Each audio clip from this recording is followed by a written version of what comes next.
तिरस्कार की वेदना क्या होती है, अपमान की वेदना क्या होती है।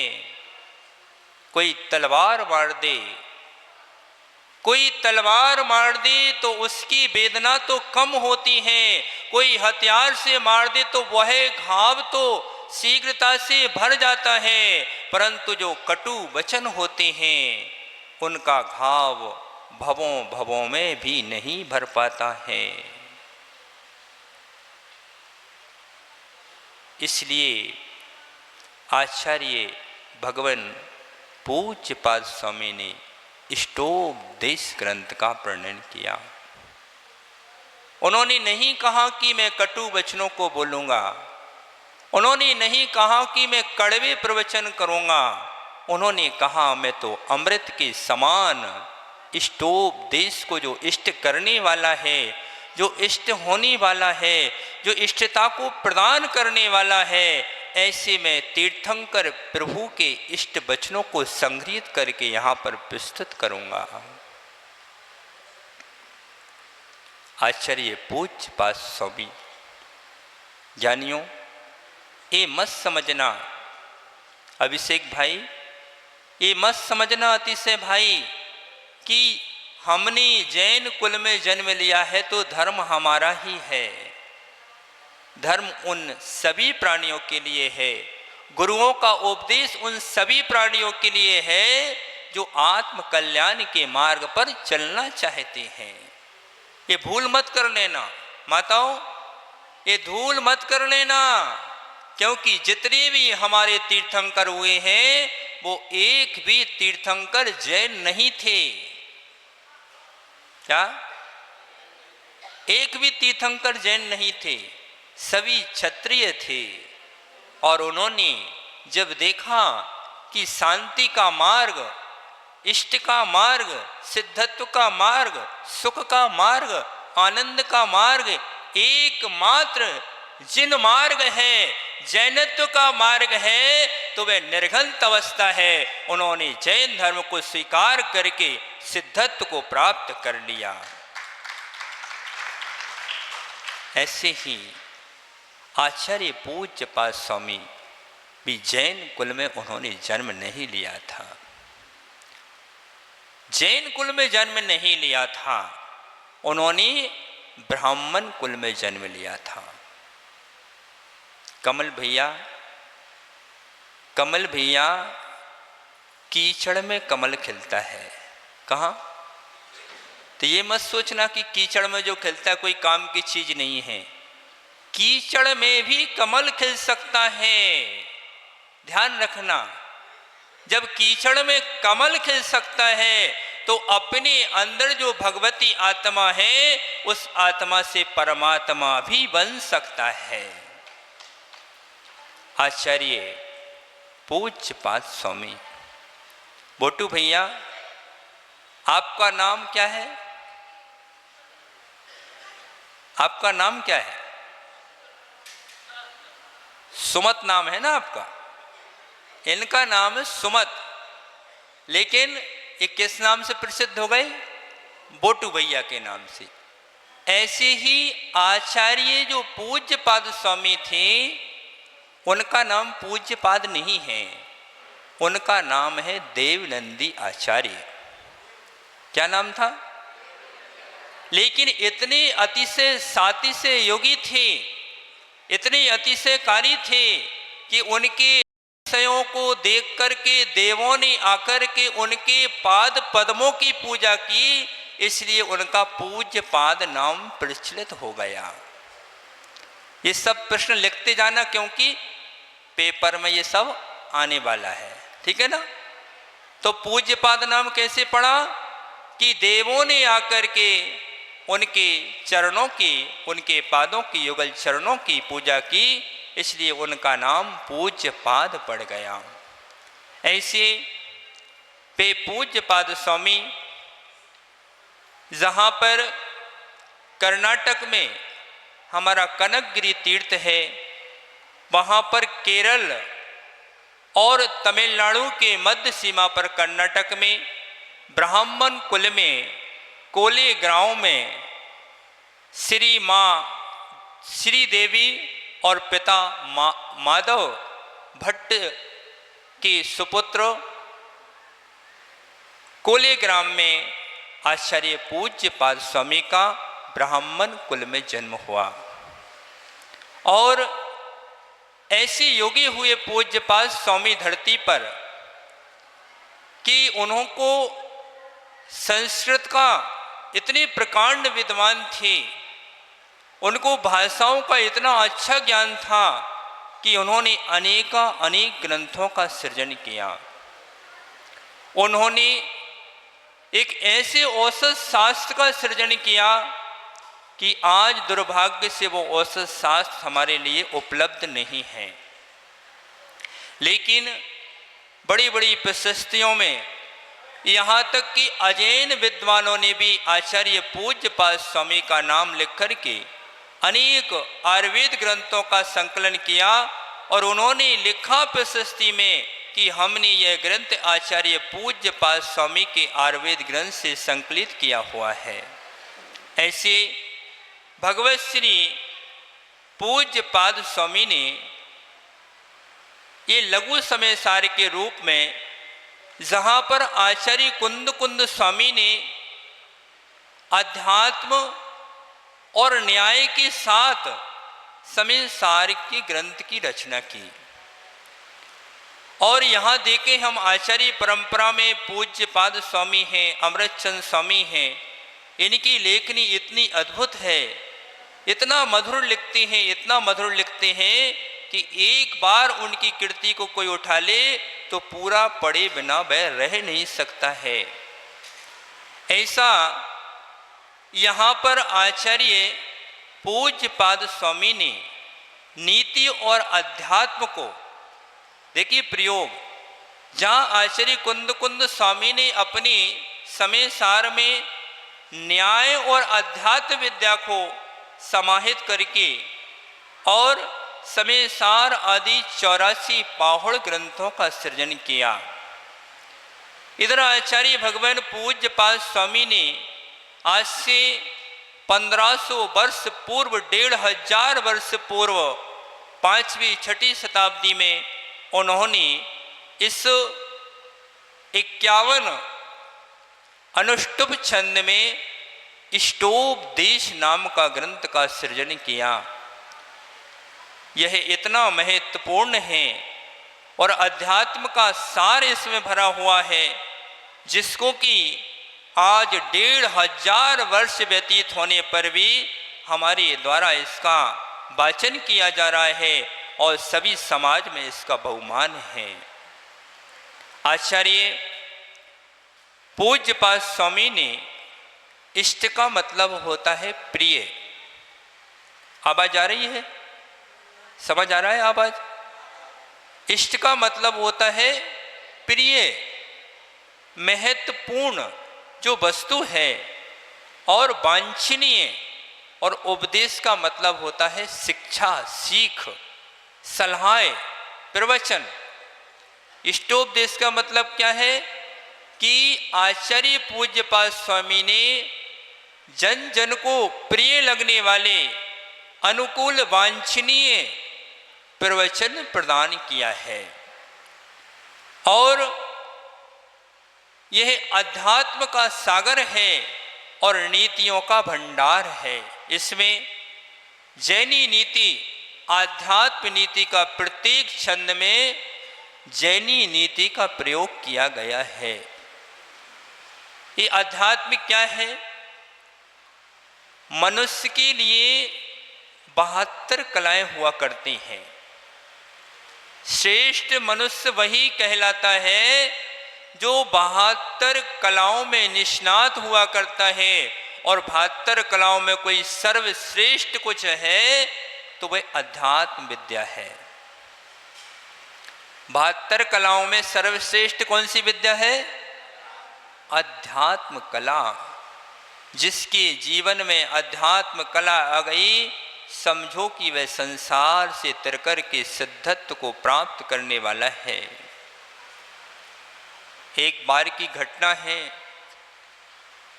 कि बरसात का मौसम था और नदी में बाढ़ आने वाली थी। एक नाविक नदी के किनारे बैठ कर के, और उसकी तो जीविका थी, आजीविका थी कि वह यात्रियों को नाव में बिठा करके इस किनारे से उस किनारे पर छोड़ा करता था। एक दिन अबे भैया वो व्यक्ति अपनी नाव को लेकर के नदी के किनारे बैठा हुआ था। अनेक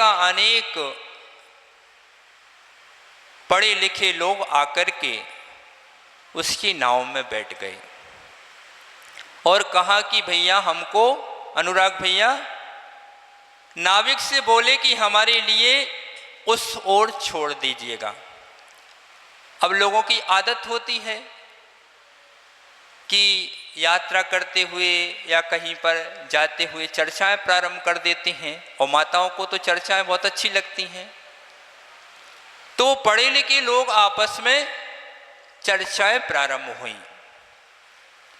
नाविक तो ज़्यादा पढ़ा लिखा तो था ही नहीं, गांव में रहता था, निर्धन व्यक्ति था, तो अपनी आजीविका उसकी ये थी, नाविक था, तो वही उसको इतना ही जानता था कि उसको तो एक ही काम आता था कि खाना पीना और नाव चलाना, इसमें ही उसकी जिंदगी निकल रही थी। तो एक उसकी नाव में एक इंजीनियर साहब बैठे हुए थे। यहाँ पर भी कुछ लोग होंगे इंजीनियर। तो सबसे पहले इंजीनियर ने नाविक से कहा कि भैया तुमको इंजीनियरिंग आती कि नहीं आती है? तुमको मकान ये पुलिया वगैरह बनाना आता है क्या? तो उसने कहा भैया मैं तो अनपढ़ आदमी हूँ, मेरे को कहाँ नक्शा बनाना आता है। तो उस व्यक्ति ने कहा, इंजीनियर ने कहा कि तुम्हारी आधी जिंदगी बेकार है। फिर एक डॉक्टर साहब बैठे हुए थे, तो उन्होंने कहा भाई तुमको डॉक्टरी आती कि नहीं आती है? तो उसने कहा भाई मेरे को तो डॉक्टर भी नहीं आती है। तो डॉक्टर साहब भी बोले कि तुम्हारी आधी जिंदगी बेकार है। अनपढ़ इंसान था तो विनयवान तो था, तो वो शांति से सुनता रहा। ऐसे करके एक एक व्यक्ति ने, वहाँ पे व्यापारी भी थे, कोई साहित्यकार थे, कोई कवि थे, अलग अलग प्रकार के लोग थे, सभी ने क्रम क्रम से उस नाविक से कहा कमल भैया कि तुम्हारी आधी जिंदगी, अभिषेक भाई क्या बोला? अब जब नाव आधी दूर तय हो गई और नदी के मध्य में नाव पहुंच गई, नदी के मध्य में जैसे ही नाव पहुंची तो उस अनपढ़ इंसान ने, क्या होता है कि अपन किसी की हंसी उड़ाओ तो अनपढ़ इंसान क्या करता है, या तो लट्ट मारता है या फिर कुछ ना कुछ बदला ले लेता है। तो उसने कहा कि इन सब ने मिलकर के मेरा तिरस्कार किया है, मेरे को नीचे दिखाने की कोशिश की है, तो मैं भी इनको मजा क्या, अरे हती से भाई हम संसार में क्यों भटक रहे हैं? क्योंकि हम ईंट का जवाब पत्थर से देते हैं। किसी ने एक सुनाई तो हम उसको चार सुनाने का प्रयास करते हैं, इसलिए तो संसार में भटक रहे हैं, नहीं तो अभी तक तो मोक्ष हो जाता हमारा। तो उस व्यक्ति ने क्या किया, मध्य मार्ग में जाकर के उसने एक कीला रखा हुआ था और कीले को नाव में ठोक करके एक छेदा कर दिया। अब जैसे ही छेद हुआ तो छेद में से पानी अंदर आने लगा। अब जैसे ही पानी अंदर, जब बीच में मध्य में नदी में, तो पानी तो बहुत ही धारा प्रवाह रहता है, तो धीरे धीरे करके नाव में पानी भरने लगा। अब नाव में पानी भरने लगा तो जो लोग बैठे हुए थे उन्होंने नाविक से कहा भैया तुम ध्यान नहीं दे रहे हो, ये पानी भर रहा है, हमारी मृत्यु हो जाएगी, तुम इसका कुछ करो। तो वो बोला भैया तुम एक बात बताओ, सभी लोग तुम लोगों को तैरना आता है कि नहीं आता है? तो सभी लोग बोले भैया हमको तैरना नहीं आता है। तो नाविक ने उन सभी को जवाब दिया, वो जवाब हम सबको सुनने लायक है। उसने कहा यदि तुमको तैरना नहीं आता है तो तुम्हारी पूरी जिंदगी ही बेकार है, क्योंकि अब तुम सब मरने वाले हो।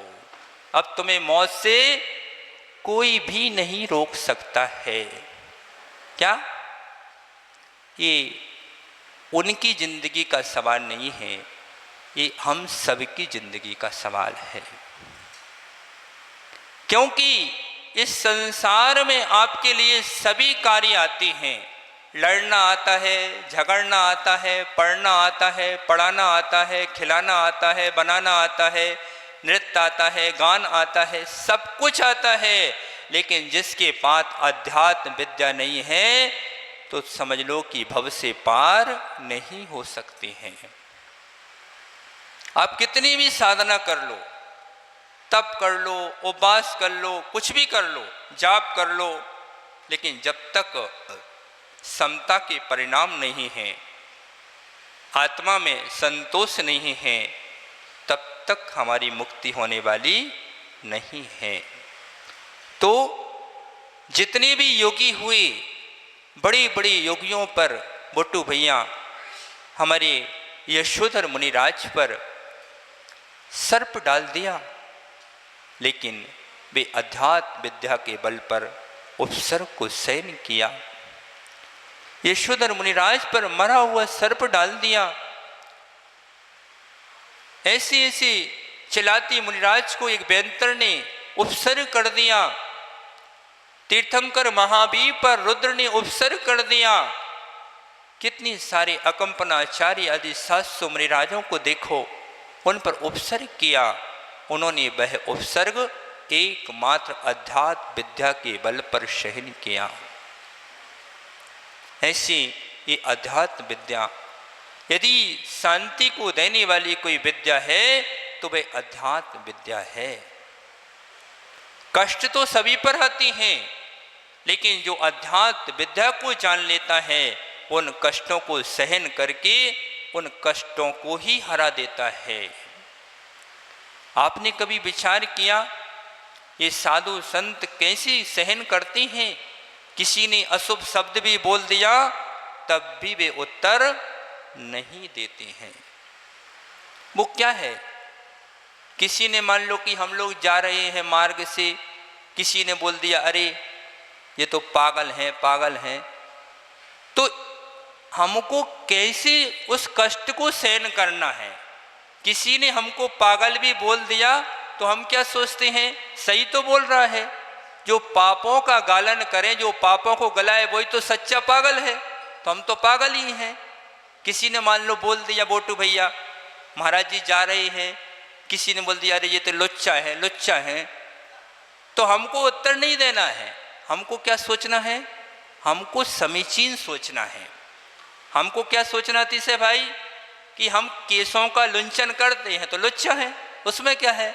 ठीक है, तुमको जो कहना है सो कह लो, है कि नहीं है? अब कोई कहे नंगा है, नंगा है, तो अभिषेक भैया है तो लट्ठ लेके खड़े हो जाएंगे कि हमारे महाराज जी को नंगा बोल रहे हो। भाई तो नंगनी है तो नंगा तो है ही, फिर भी हम चंगे रहते हैं, इसलिए टेंशन की कोई बात नहीं है। क्या है? तो कैसे हमको जीतना है, कितनी सी बात है। अभी और कोई होगा तो लड़ने लगेगा, लेकिन हमको क्या सोचना है? समीचीन सोचना है। और यदि ये विद्या हमारे अंदर आ गई तो विश्व का कोई भी शत्रु हमको परेशान नहीं कर सकता है। माताओं, लड़ाई का क्या कारण है? लड़ाई झगड़ा क्यों होता है? कि हम हमेशा विपरीत सोचते हैं। अरे किसी ने मान लो कि हमको दुर्वचन बोल दिए तो हमको क्या सोचना, अरे दुर्वचन ही तो बोले हैं इसलिए हमको डंडा तो नहीं मारा। कोई मान लो डंडा ही मार दे आकर के तो क्या सोचना कि भैया अभी हमारा गला तो नहीं काटा, डंडा ही तो मारा है। और कोई गला काटने भी आ जाए तो क्या सोचना कि भैया आज मेरे अंदर समता परिणाम है, इसने गला भी काट दिया तो कोई बात नहीं है, मैं मर करके पुनः जिन धर्म में दीक्षित होकर के अपनी आत्मा का कल्याण करूंगा। ये है अध्यात्म विद्या।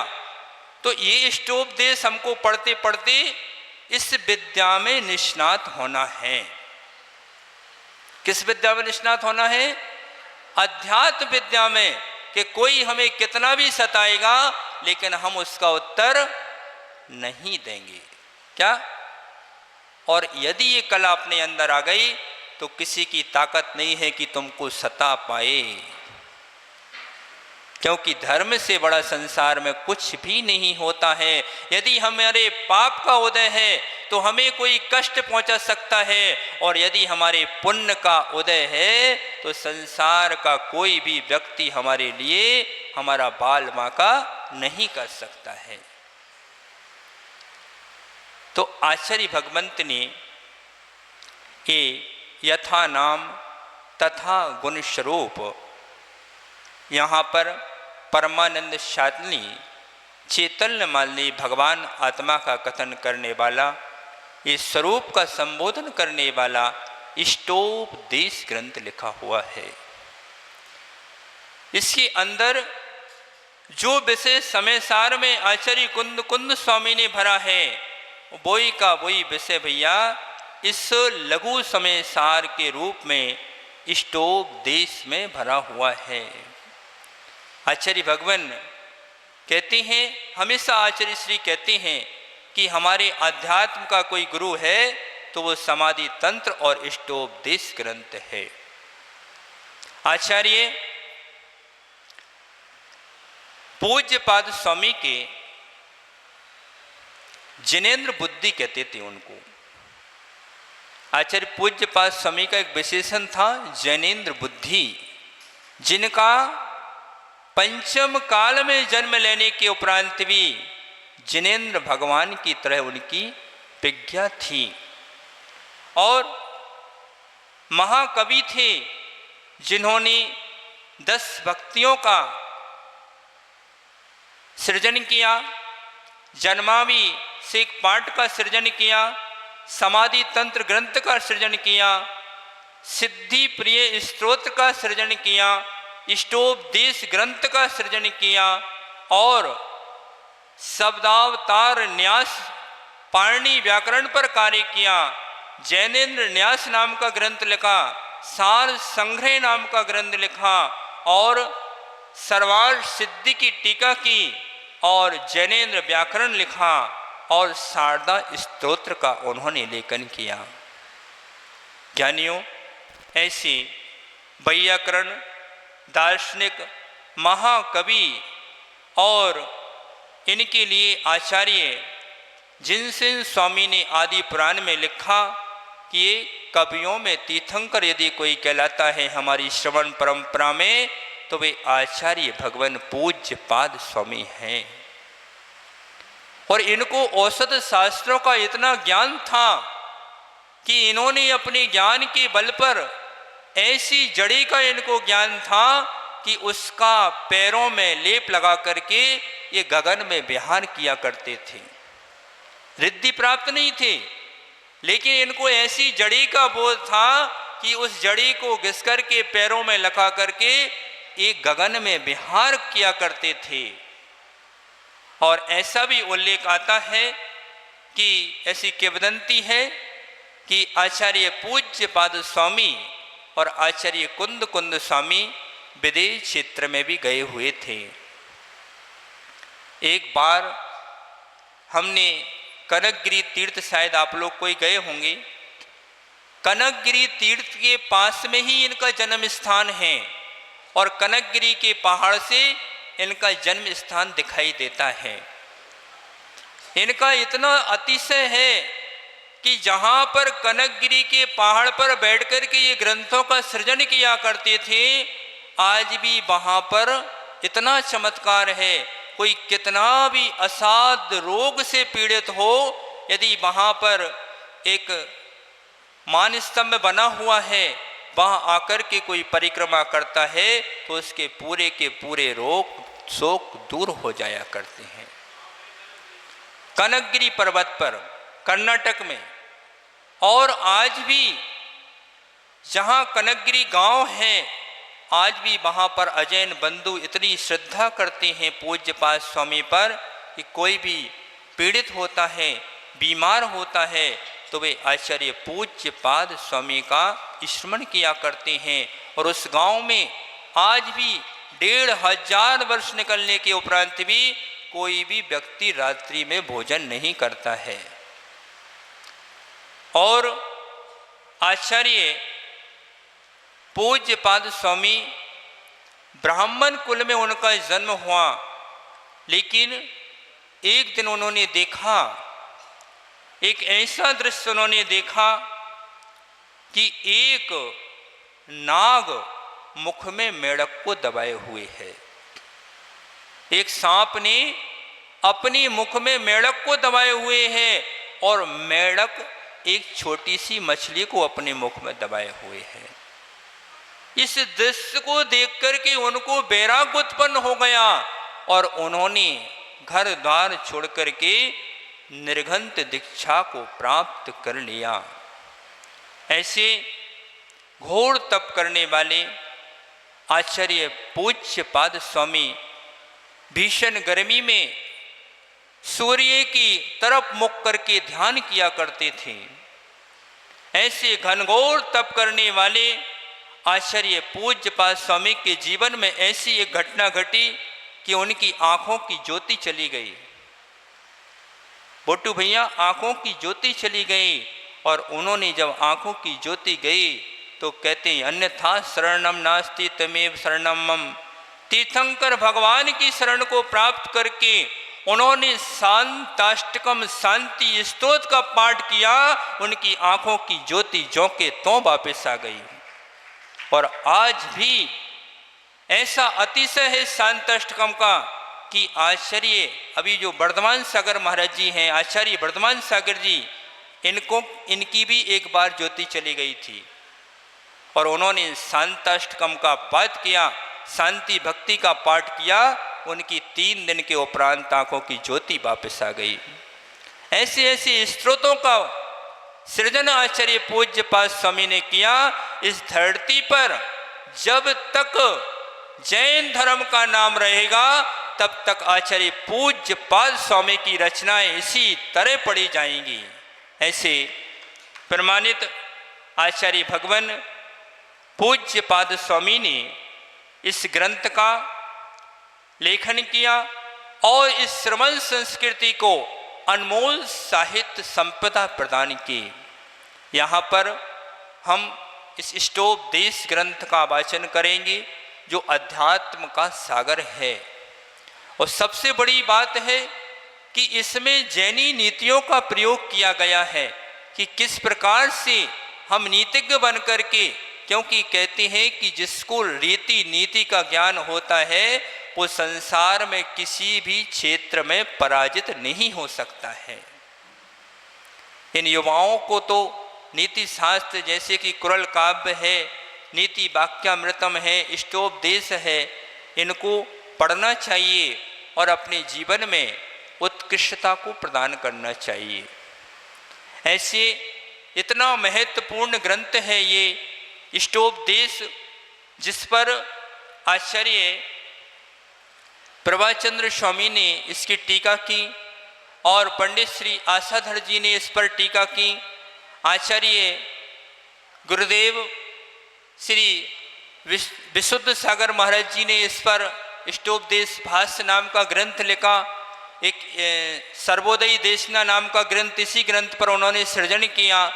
आचार्य विद्यासागर महाराज जी ने इस ग्रंथ पर प्रवचन किया। इष्टोपदेश नाम से उनका वो ग्रंथ, और अनेक योगियों ने इसकी वाचनाएं की और जन जन को इसका लाभ प्रदान किया। आज हम सभी अपना सौभाग्य मानते हैं कि इस नर तन को पाकर यदि किसी ने इष्टोपदेश ग्रंथ को नहीं पढ़ा तो समझ लो कि तुमने जैन धर्म को भी नहीं जाना है। ऐसा अमूल्य इष्टोपदेश ग्रंथ की सभी लोग हाथ जोड़ लेंगे, हम उसका मंगलाचरण प्रारंभ करेंगे और आज अपने आप को धन्य मानना कि आज हमारे इतना पवित्र पुण्य आया है कि किसी को तो दुर्वचन सुनने मिलते हैं, किसी को गालियां सुनने मिलती हैं, और आज हमें तीर्थंकर की वाणी सुनने का सौभाग्य प्राप्त हो रहा है। कमल भैया, अपना सौभाग्य मानो कि आज हम सब बैठ कर के प्रभु के पादमूल में, श्री गुरु के पादमूल में बैठ कर के तीर्थंकर प्रभु की देशना सुन रहे हैं। ये आचार्य पूज्य पाद स्वामी का नहीं मानना, और आचार्य विशुद्ध सागर जी का भी नहीं मानना, और हमारा भी नहीं मानना। ये तो तीर्थंकरों की वाणी है। जो बात करोड़ों वर्ष पहले आदिनाथ भगवान ने कही थी, वही बात 2500 वर्ष पहले भगवान महावीर ने कही थी, और वही बात आचार्य पूज्य पाद स्वामी ने कही है, और वही बात आज हम आपको बतला रहे हैं। ऐसा सोचो कि हमारा कितना सौभाग्य है। अभी हम देखते हैं कि छिपकलियाँ आपने देखी होंगी जो दीवालों पर चिपकी रहती हैं। अब सोचो कि वो भी एक पंचेंद्रिय जीव है, लेकिन उसको इष्टोपदेश जैसे ग्रंथों को सुनने का सौभाग्य प्राप्त नहीं होगा। कितने जीव हैं, बंदर हैं, भालू हैं, त्रियंश इतने सारे हैं, कितने सारे मनुष्य हैं जिनको कभी भी निर्घंटों की वाणी सुनने को नहीं मिलेगी। और ऐसा भी युग आया हुए कि उन्होंने हमारी जनवाणी को पानी में गला दिया, अग्नि में जला दिया, और हमारे लिए धर्म परिवर्तन करके रहना पड़ा। आज कितना, आज शासन का इतना, मोदी जी ने कितना अच्छा उनका प्रभाव है कि आज सभी धर्म अपने अपने धर्म का अनुसरण कर रहे हैं, धर्म का प्रचार कर रहे हैं, और अपने धर्म के अनुसार जीने का अधिकार हमें मिला हुआ है। सभी लोग हाथ जोड़ करके मंगलाचरण करेंगे। यस स्वयं स्वभावाप्ते रभावे कृष्ण कर्मणः तस्मै संज्ञान रूपाय नमोस्तु परमात्मने। सभी जन इस श्लोक को याद करेंगे, है ना। मंगलाचरण कम से कम याद करेंगे, और जितने श्लोक छंद याद हो जाए अच्छी बात है। और एक बार और अपन पाठ करेंगे, देख करके करेंगे। इष्टोपदेश का मंगलाचरण निकाल लीजिए सभी लोग।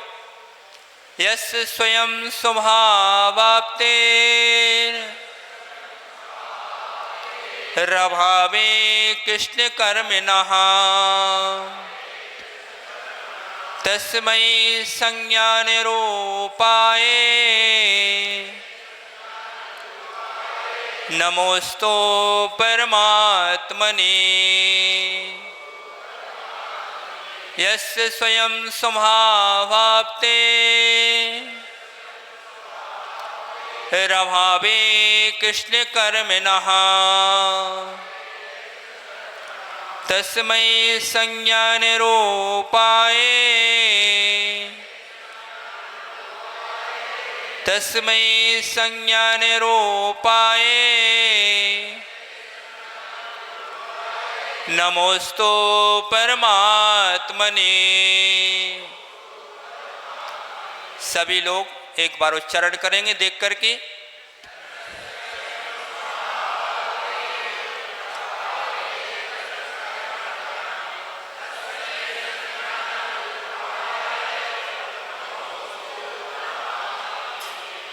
अब यहाँ पर किसी भी तीर्थंकर का नाम नहीं लिया गया है, किसी भी न गुरु का नाम लिया, न तीर्थंकर का लिया, न परमेष्ठी का लिया। किसको नमस्कार कर रहे हैं? यस, जिसको, किसको नमस्कार कर रहे हैं? कृष्ण कर्मणः, जिन्होंने समस्त कर्मों का क्या कर दिया है? अभावे, जिन्होंने समस्त कर्मों का अभाव कर दिया है। अभाव, समस्त कर्म किसके अभाव है? किसके हैं? सिद्ध भगवान के। तो यहाँ किसको नमस्कार कर रहे हैं? उन सिद्ध परमात्मा को नमस्कार कर रहे हैं, स्वयं अपने आप। और उन्होंने कर्मों का अभाव करके क्या प्राप्त किया है? स्वभाव आपति, स्वभाव को प्राप्त किया है। तस्मै उस संज्ञान रूपाय अनंत ज्ञान स्वरूप परमात्मने नमा अस्तु, उन परमात्मा को मैं नमस्कार करता हूं। कौन से परमात्मा को? जिन्होंने 8 कर्मों का क्षय करके 8 गुणों को प्राप्त किया है, ऐसे परम परमात्मा सिद्ध परमेश्वर जी को मैं नमस्कार करता हूं। क्या करता हूं? अपन सिद्ध भक्ति पढ़ते हैं, उसमें भी कहा है आचार्यों ने, सम्मत नाण दंसन वीर स्वेतो गैनम अग्र लघु मभानम अट्ट गुणा होन्ति से धाड़म। जिन्होंने 8 कर्मों को क्षय किया और 8 गुणों को प्राप्त किया, ऐसे अशरीरी सिद्ध परमात्मा को मेरा नमस्कार हो। नमस्कार क्यों करते हैं? अरे कोई व्यक्ति है, किसी नेता की सेवा करता है तो क्यों करता है? क्योंकि कुछ मिल जाए। कोई सेठ जी हैं, उनकी सेवा क्यों करते? धन मिल जाए। तो अपन सिद्धों को नमस्कार क्यों कर? बंदे तदगुण लब्धे, हे भगवान, हे प्रभु, हे सिद्ध परमेश्वर, आपके अंतर जो गुण हैं वो गुण मेरे को भी प्राप्त हो जाएं। क्या? अरे तीर्थंकर भगवान की जब अपन पूजा करती हैं तो ऐसा नहीं कि तुम उनसे धन दौलत मांगने लगो। अरे वो तो आपको, जब तुम भक्ति करोगे तो वो तो आपको स्वयं मिल ही जाएगा। लेकिन भगवान के सामने 24 पूजन में क्या बोलते हैं? क्या मांगा? कवि ने क्या लिखा? कवि ने क्या लिखा? उसने नहीं लिखा मुझे अमृत चाहिए, उसने नहीं लिखा मुझे अमृत चंदन चाहिए, उन्होंने नहीं लिखा कि मुझे रत्न चाहिए, उन्होंने लिखा मुनि मन समयोज्वल नीर प्रासुक गंध भरा। क्या मांगा उन्होंने? कि भगवान मुझको संसार की कोई भी संपत्ति नहीं चाहिए बोटू भैया, मुझको तो एक वस्तु मिल जाए बस। क्या मांगा? मुनि मन सम उज्ज्वल नीर, कि मुनि के समान मन मेरा हो जाए, बस मेरे को एक ही वस्तु चाहिए और संसार की कोई भी वस्तु नहीं चाहिए। मुनि का मन कैसा होता है? मुनि का मन कैसा होता है कि जीवन में और मरण में वो जी रहे हैं। कोई ने स्तुति की तो भी कुछ नहीं, कोई ने तिरस्कार किया तो भी कुछ नहीं।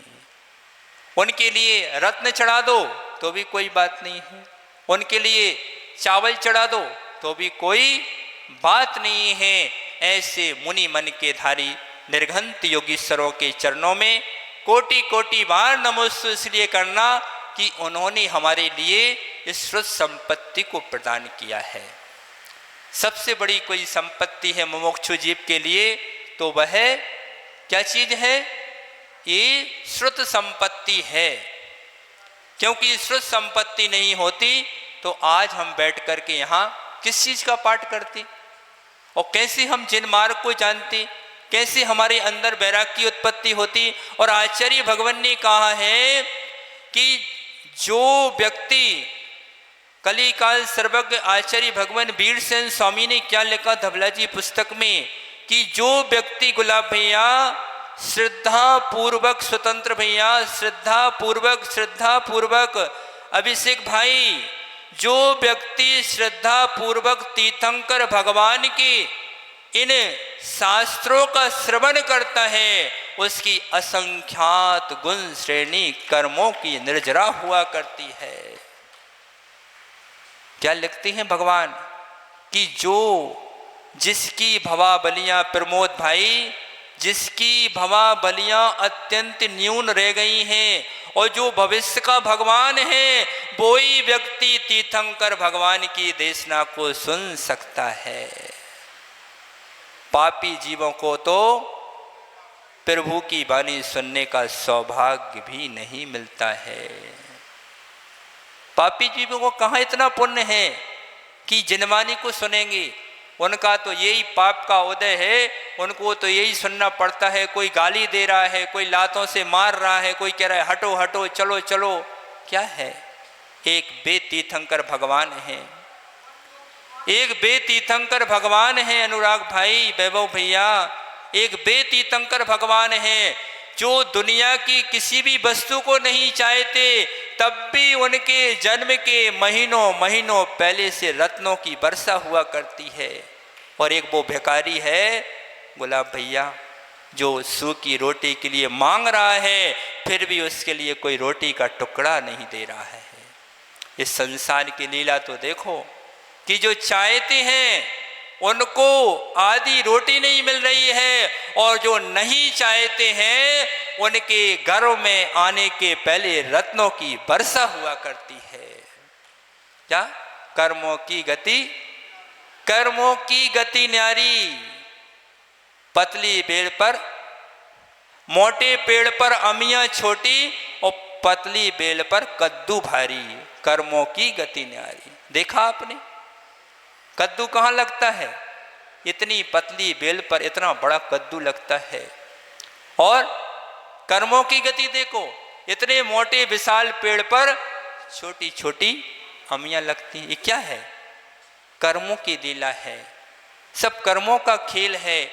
इसलिए अपने जीवन में कभी ये भी मत सोचना किसी के धन को देख करके कुड़ो। क्योंकि एक व्यक्ति था बोटू भैया, वो जा रहा था, गर्मी का मौसम था और वो मार्ग से चला जा रहा था, तो उसको थकावट हो गई। अभिषेक भाई, स्वतंत्र भाई, उसको थोड़ी थकावट सी लगी, तो उसने क्या किया, एक अमिया की आम के पेड़ के नीचे जाकर के लेट गया। अब लेटा तो उसको देखा ऊपर वहां पर कैरी लगी हुई थी, तो वो सोचने लगा, ऐसे हम भगवान को दोष देते ना कि भगवान ने हमको कुछ नहीं दिया, तो वो व्यक्ति सोचने लगा अरे भगवान भी बड़े पागल हैं, इतनी मोटे पेड़ पर इतनी छोटी छोटी अमियां लगाई हुई हैं और इतनी पतली सी बेल पर इतने बड़े कद्दू लगाए हैं ना तू लाल कक्का। अब वो सोचते सोचते ऐसा विचार कर रहा था कि भगवान भी बड़ा विचित्र है, क्या का काम करता उल्टे सीधे, और उसकी नींद लग गई। अब नींद लगी तो सपन में अभी वो ऐसे ही देख रहा था, भगवान को बड़बड़ा रहा था। इतने में एक कैरी टूट करके उसके सिर पर गिरी, तो जैसे ही गिरी तो उसकी नींद खुल गई। तो उसने देखा अरे ये कैरी मेरे सिर पर लगी, तो हाथ जोड़ता है, क्षमा मांगता है कि भगवान तुमने अच्छा किया, इस पर कद्दू नहीं लगाया, नहीं तो आज मेरे प्राण ही निकल जाते। इसलिए कभी भी बहुत सारी चीजें ऐसी होती हैं कि जहां तक हम सोच नहीं पाते हैं, इसलिए लोग कहते हैं कि जहां पर दुनिया के सोच खत्म हो जाते हैं, उससे आगे हमारे गुरुओं के, निर्घंत मुनियों के विचार प्रारंभ हुआ करते हैं। तो यहां पर जिस चीज को हम सोच नहीं पाते हैं, समझ नहीं पाते हैं, तो उसको हमको गुरुओं के पास जाकर के उस बात को समझ लेना चाहिए। किसी को दोष देने के पहले क्या करना चाहिए? अब बहुत सारे लोग ऐसा सोचते रहते हैं, अरे ये कैसा धर्म है, कपड़े भी नहीं पहनते, नहाते भी नहीं हैं, दांतौन भी नहीं करते हैं, एक टाइम भोजन करते हैं, खड़े होकर क्यों भोजन? अरे भैया आप टेंशन मत लो, आपको यदि ये बात समझ में नहीं आए तो आप किसी निर्गंत गुरु के पास जाकर के शांति से बैठ कर के पूछो कि भगवान आपने वस्त्र क्यों त्याग दिए हैं। और यदि आपको ऐसा नहीं पूछना है तो आप निर्घंत बन करके देख लो, तो आपको समझ में आ जाएगा, है कि नहीं है? तो यहाँ पर आचार्य भगवान कह रहे हैं, तो 8 कर्मों का यहाँ पर सिद्ध परमेष्टि जो बने हुए हैं, 8 कर्मों का उन्होंने चेक किया है। 8 कर्म कौन सी हैं? ज्ञानावरण, वेदनीय, मोहिनीय, है ना, दर्शनावरण, आयु, नाम, गोत्र और अंतराय, ये 8 कर्म हैं जिनकी बस होकर के हम संसार सागर में भ्रमण कर रहे हैं। और जो इन 8 कर्मों का हनन कर देता है, जो इन 8 कर्मों का क्षय कर देता है, वो परम शांति परम सुख को प्राप्त कर लिया करता है। तो जो सिद्ध परमेश्वर हैं उन्होंने ज्ञानावरण कर्म का क्षय करके अनंत ज्ञान को प्राप्त किया। कौन सा? ज्ञान का आवरण हटाया तो कौन सा प्राप्त किया उन्होंने? अनंत ज्ञान को प्राप्त किया, केवल ज्ञान को प्राप्त किया। और वेदनीय कर्म का क्षय करके उन्होंने अव्यावाद गुण को प्राप्त किया और दर्शनावरण का क्षय करके अनंत दर्शन को प्राप्त किया। मोहिनीय का कर्म क्षय करके सम्यक को प्राप्त किया और आयु का क्षय करके अवगाहट गुण का प्राप्त किया और नाम कर्म का क्षय करके सूक्ष्मत्व गुण को प्राप्त किया और गोत्र कर्म का क्षय करके अग्रुलघुत्व गुण को प्राप्त किया और अंतराय का कर्म क्षय करके उन्होंने अनंत वीर्य को उद्घाटित किया। ऐसे 8 कर्मों का क्षय करके उन्होंने 8 गुणों को प्राप्त किया है। ऐसे सिद्ध परमेष्टि को यहाँ पर नमस्कार किया गया है। तो 2 प्रकार के परमात्मा होते हैं, है ना। एक तो आपने सुना होगा 3 प्रकार की आत्माएं हुआ करती हैं, एक बहिरात्मा, अंतरात्मा और परमात्मा। ठीक है। तो जो मिथ्या दृष्टि जीव हैं वो बहिरात्मा है और जो सम्यक दृष्टि है अंतरात्मा है और केवली भगवान और सिद्ध भगवान परमात्मा कहे जाते हैं। तो यहाँ पर और भी आचार्य त्रिवल्लाचार्य महाराज ने भी कुरल काव्य नाम का नीति ग्रंथ लिखा। आचार्य स्वयं देव सूरी ने नीति वाक्यामृतम नाम का ग्रंथ लिखा। ऐसे इसी श्रृंखला में आचार्य पूज्य पाद स्वामी ने अध्यात्म और नीति से संग्रहित कर ये अनुपम इष्टोपदेश नाम का ग्रंथ लिखा है। इसको पढ़कर के हम निश्चित ही महान आनंद को प्राप्त करेंगे और महान सुख को प्राप्त करेंगे और अपने जीवन में अध्यात्म को धारण करके अपने जीवन के सुख शांति का मार्ग प्रशस्त करेंगे, क्योंकि यह नीति बहुत ही श्रेष्ठ हुआ करती है। जैसे आपने सुना होगा जब दुर्योधन पांडव और कौरवों का जब युद्ध होने वाला था तो वहां पर युद्ध जब प्रारंभ हुआ उसके पूर्व नारायण श्री कृष्ण के पास सभी लोग पहुंचे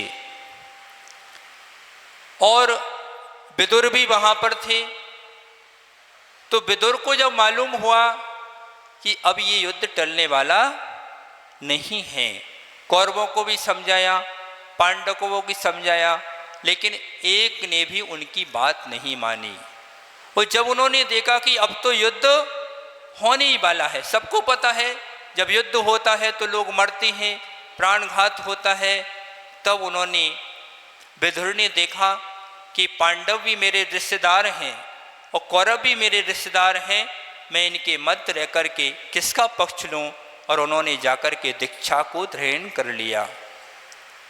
ये है नीति, ये है आध्यात्मिक नीति कि जब हम देखें कि घर गृहस्थी में भी हम देखते हैं कि परस्पर में जब कोई लड़ रहा है तो हमको प्रयास करना चाहिए कि बोटू भैया प्रयास करो कि लड़ाई झगड़ा ना हो, और जब देख लें कि भैया ये तो लड़ने बिना माने नहीं है तो अपने भैया निकल करके अपन शांति से अलग हो जाओ और अपने आत्मधन की रक्षा करो।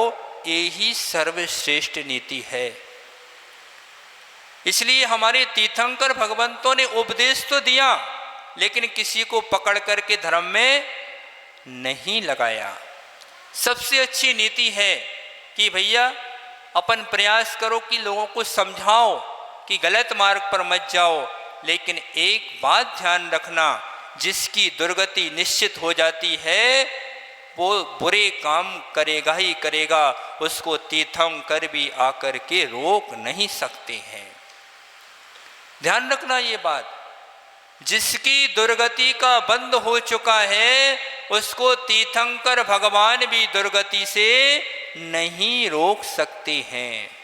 और जिसका सदगति की ओर जिसका प्रयाण हो रहा है, जिसको सदगति की प्राप्ति होने वाली है, जिसकी भवाबलियां न्यून है और जो शीघ्र से शीघ्र कर्मों का क्षय करके निर्वाण को प्राप्त करने वाला है, वो भव्य जीव स्वयमेव चल करके गुरुओं के चरणों में बैठ करके और उनकी जनवाणी को सुनकर के अपने आत्म कल्याण का मार्ग प्रशस्त किया करता है।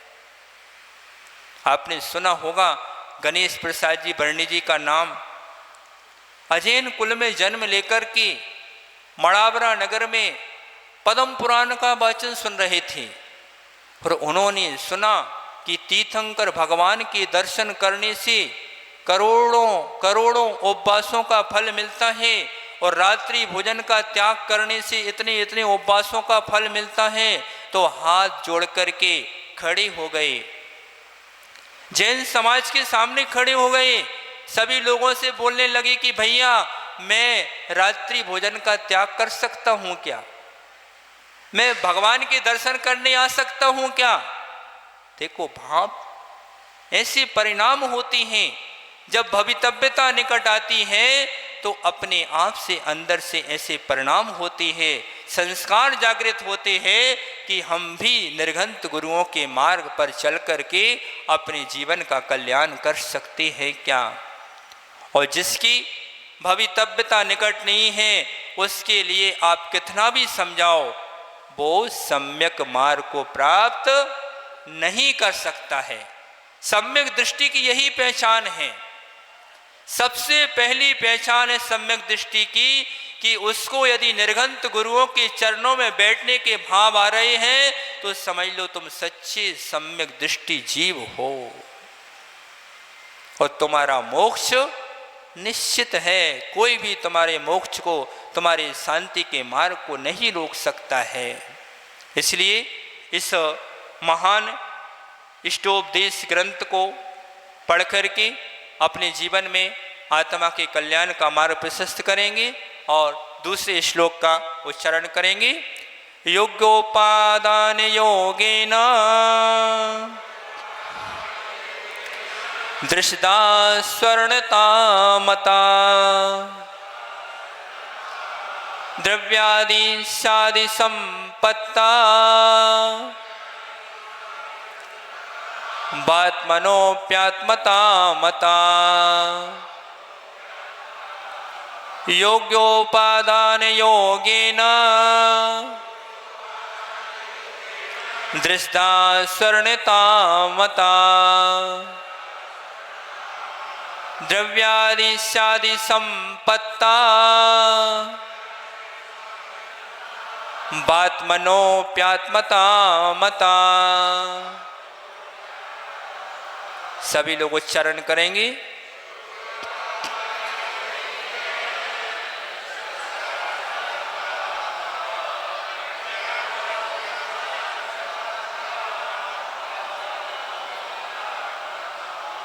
अब यहाँ पर